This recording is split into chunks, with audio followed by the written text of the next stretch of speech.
Selamat siang, perkenalkan nama saya Daniel Jorinas Miri Kembaran dari kelas 12 MIPA 6. Di sini saya akan menjelaskan materi tentang negara maju dan berkembang dan bentuk-bentuk kerjasamanya. Ya, yang pertama adalah negara maju. Apa itu negara maju? Negara maju mempunyai pendapatan nasional yang besar. Di negara maju, penduduk menikmati standar hidup yang cukup tinggi dengan penggunaan teknologi canggih dan kemampuan ekonomi yang merata. Karakteristik negara maju bisa dibagi menjadi beberapa. Yang pertama adalah perekonomian. Salah satu karakteristik negara maju adalah fondasi perekonomian yang kuat. Satu adalah pendapatan per kapita yang tinggi.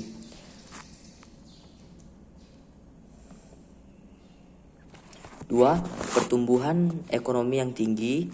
Tiga, aktivitas perekonomian utama pada bidang industri dan jasa. Empat, hasil kegiatan industri sebagai komoditas ekspor. Itu adalah untuk perekonomian. Dan untuk yang lainnya adalah kependudukan. Kependudukannya adalah 1. Angka penduduk per tahun rendah. 2. Angka kematian per tahun relatif rendah. 3. Usia harapan hidup relatif tinggi. 4. Tingkat pendidikan penduduk relatif tinggi.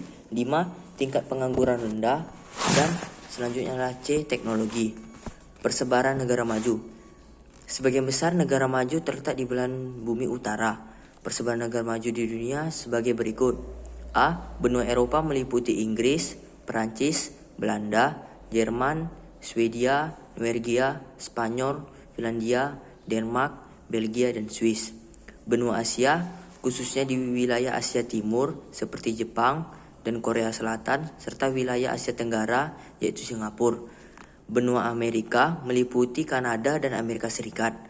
Benua Afrika yaitu Afrika Selatan, benua Australia dan Selandia Baru. Contoh negara maju. Negara maju mempunyai tingkat kesejahteraan penduduk yang tinggi. Teknologi modern dan canggih diterapkan dalam kehidupan di negara maju.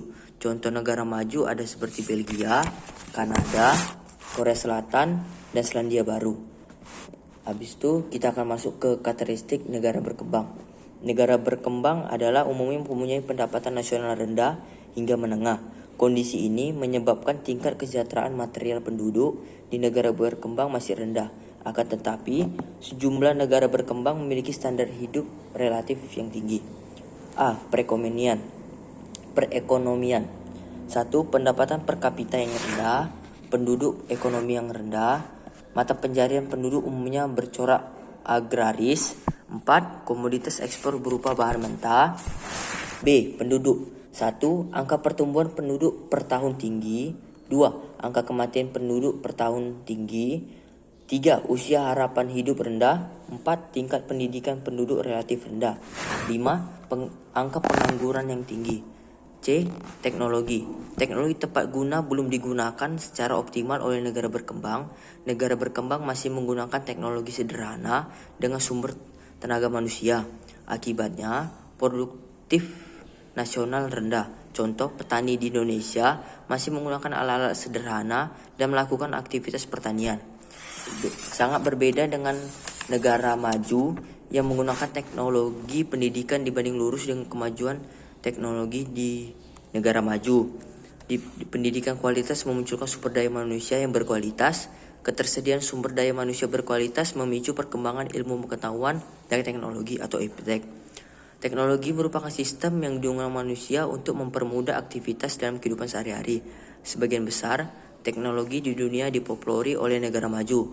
Produk teknologi di negara maju digunakan untuk meningkatkan produktivitas sumber daya manusia dan industri.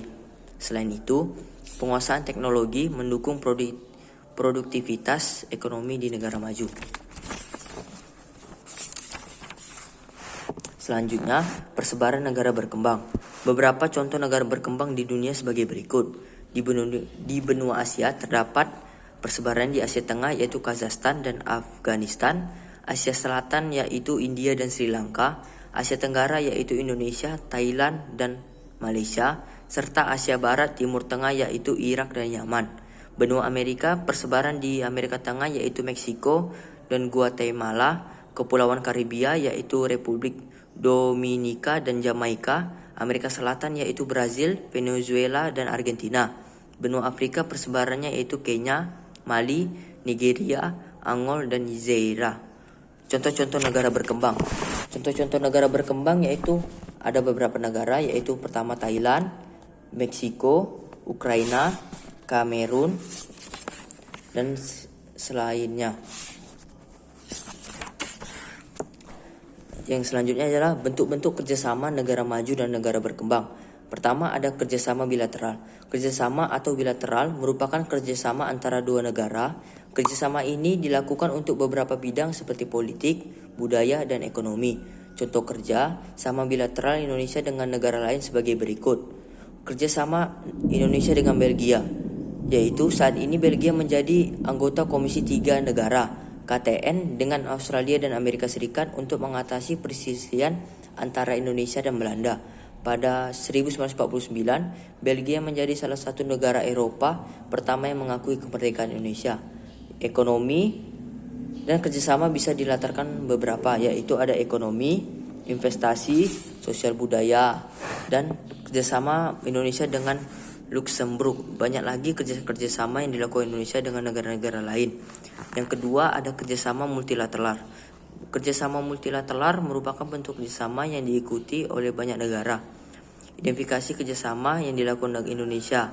Pertama, Asia Pacific Economic Cooperation atau APEC, Masyarakat Ekonomi Eropa atau MEE, dan ada Masyarakat Ekonomi ASEAN atau MEA, dan kelompok negara G7. Dampak pasar bebas terhadap Indonesia. Beberapa dampak positif bebas dan negatif terhadap Indonesia. 1. Meningkatnya daya saing kualitas produk dalam negeri, meningkatnya pendapatan nasional melalui ekspor, menambah devisa negara melalui bea masuk ekspor dan impor, menurunkan devisa negara melalui dan atau menindakkan hambatan perdagangan, meningkatkan ekspor produk industri dalam negeri, meningkatkan investasi dari luar negeri, memenuhi kebutuhan dalam negeri melalui impor, meningkatkan lapangan kerja bagi angkatan kerja Indonesia, mendorong kemajuan ilmu pengetahuan dan teknologi. Dan ada juga beberapa dampak negatif pasar bebas bagi Indonesia. 1. Barang-barang yang luar negeri yang murah berkualitas mudah masuk ke Indonesia. Produk dalam negeri kalah bersaing dengan produk luar negeri. Eksploitasi sumber daya alam makin marak terjadi.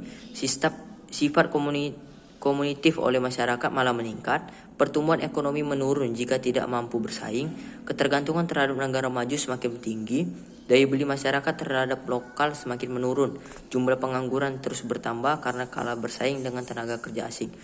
Jadi itu aja dari saya. Sekian dan terima kasih.